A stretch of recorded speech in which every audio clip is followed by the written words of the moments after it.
साचे दरबार की जय। हर हर महादेव।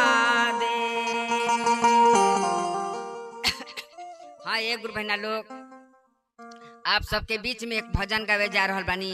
वो भजन के ध्यान से सुनब, लास्ट तक ले सुनब गुरु बहना लोग। आ सुन के कमेंट में हर हर महादेव जरूर लिखब सब गुरु बहना लोग।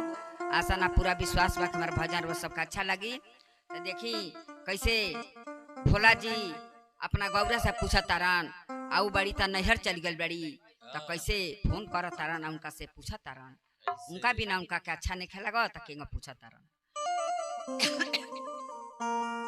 कहा तारी भोला जी कैसे कहा तारन, ऐसन आदत लगा के गईलू निदियो नयावे हो यार गौरा हो, फोनवा बंद कर बताव हो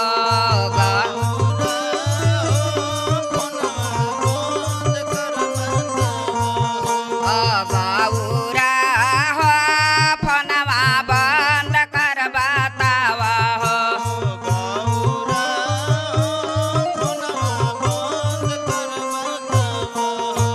कैसे कहतरन, अरे ऐसन आदत लगा के गईलू, अरे निदियो नयावे हो यारे गौरा हो, फोनवा बंद कर बताव हो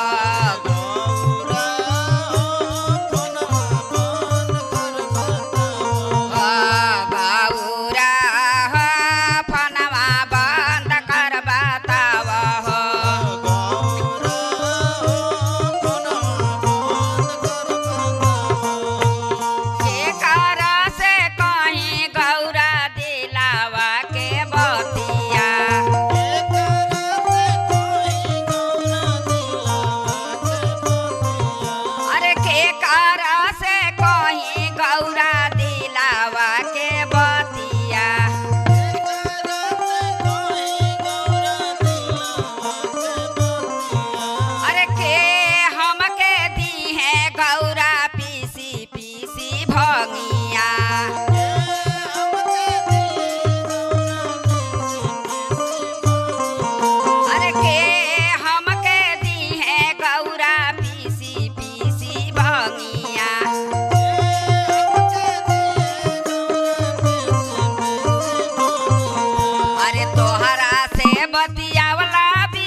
अरे तोहरा से बतियावला बिना, अरे निदियो नयावे हो यारे गौरा हो, फोनवा बंद कर बताव हो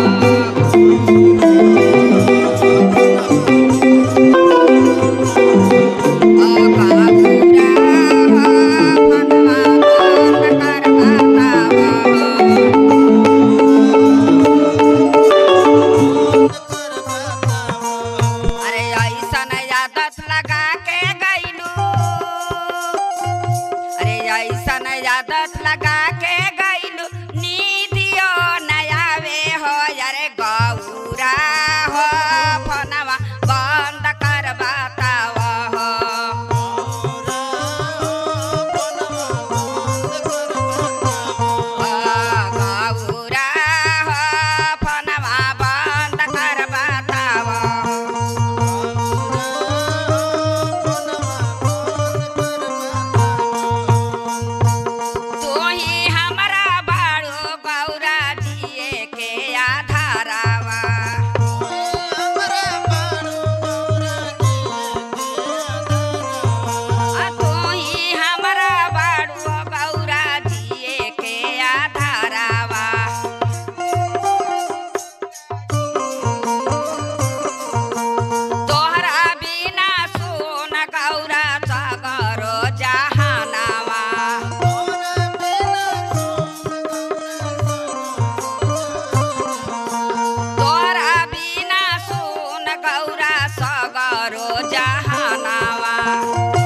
बस लगा के गईलू अरे नीदियो नयावे हो अरे गौरा हो फोनवा बंद कर बतावा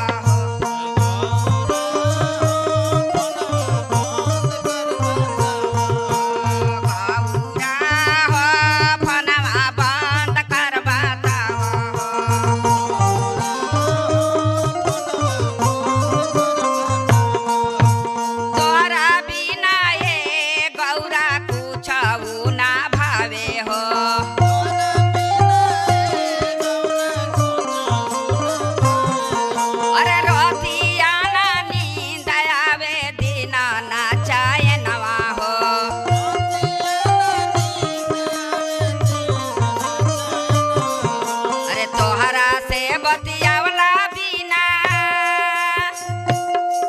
अरे तोहरा से बतिया